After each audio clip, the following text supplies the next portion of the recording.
talking about a pay-per-view this upcoming week before we head into WrestleMania. AEW Dynasty, and as of right now, we're only a few days out. I know we still have a Dynamite as of this recording, but only 5 matches. I mean, I don't know how we got so lucky. I guess it's just because AEW normally has, a little bit of break. They're not a 12-month-a-year kind of company, but in this situation, it's a less than 1 month build between 2 pay-per-views.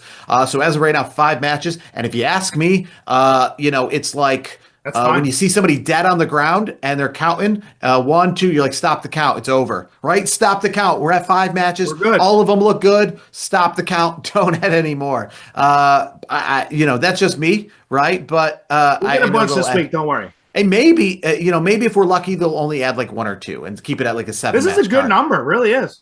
Yeah, 5 matches, right? I think for AEW, that's probably small for them. But to be honest with you, if all these matches went the length of an AEW match, right? Because 5 matches still goes 2.5 hours. So I don't understand. It's not about the match number. It's about the time. And WrestleMania, back a long time ago, the whole WrestleMania would be 2.5 hours. Those moments you think about, WrestleMania 14 with Austin and WrestleMania 13 with Austin and Bret Hart and WrestleMania 12 with the Iron Man match, those were all 2-hour and 40-minute cards. So, I mean, I don't know what happened to us where that's not good enough anymore, but for AEW Dynasty, which is not anywhere considered to be their WrestleMania or their Double or Nothing, I don't think why 5 matches that goes 2.5 hours. And this is not with commercials. I know people complain that it's 2.5 hours with commercials. I think AEW could give you 2.5 hours with the card they have, just giving you match by match by match. Because, when they give you 10 matches, the card goes almost 5 hours. So just straight literally cut it in half. But there are some obviously big matches here. FTR, they're the champions coming off of Revolution, taking on the returning Adam Copeland, teaming up with, Christian Cage for Cope and Cage, Edge and Christian, if you will. One of the first times since they've been in AEW to team up together. Are you excited to see the return of Edge and Christian as a tag team?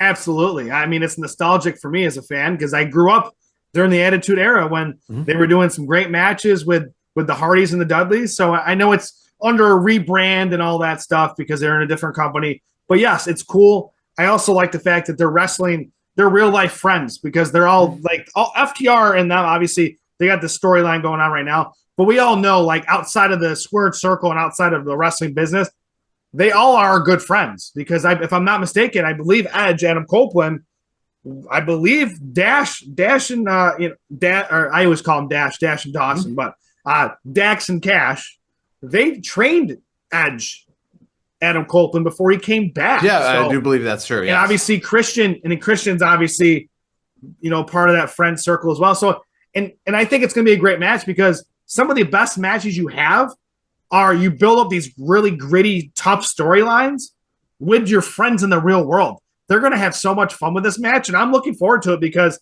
FTR is one of the best tag teams, in the business today. And Edge and Christian, what is it? Cope and Cage is the new name. Yep. They're one of the greatest tag teams of all time. So I'm in. You got me. Edge and Christian, both 52 years old, heading into that match this upcoming Sunday as we move along. Jon Moxley, who's the champion of the AEW Continental Champion, taking on another guy who made his return from a brief injury stint, a little bit shorter because he had a pretty serious injury, but I think a shorter return than ever. Will Ospreay and Jon Moxley. You're looking forward to this match, obviously, with Will 100%. Ospreay making his return. It's going to be a great match. I'm looking for anything Ospreay. It's always good.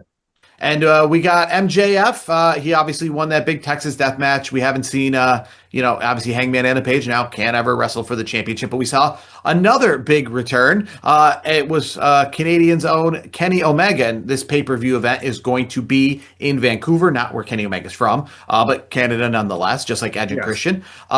Kenny Omega has made his return. He's back into the main event scene. Is this just another person? I mean, is MJF going to get a 45-minute match but still win in the end? Probably. It's MJF. I feel like that's what's going to happen. Yeah, it'll be a good match, though.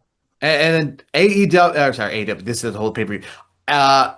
Andrade versus Darby Allin. Now, Darby Allin just got done with his feud with Gabe Kidd, where they're going back and forth and crashing cars and flipping them over, as you probably saw a couple weeks ago on Dynamite. But he is facing Andrade, who Andrade had a pretty good performance at Revolution. I think one of the performances of the night. And if he wins, then Darby Allin gets a future AEW World Championship shot. Now, I guess my question is, if he gets a future World Championship shot, do you think he's cashing that in on a Dynamite, or do you maybe see at like Double or Nothing in New York City in about 2 months, Darby Allin? Do you think he's at that level where he can main event with MJF?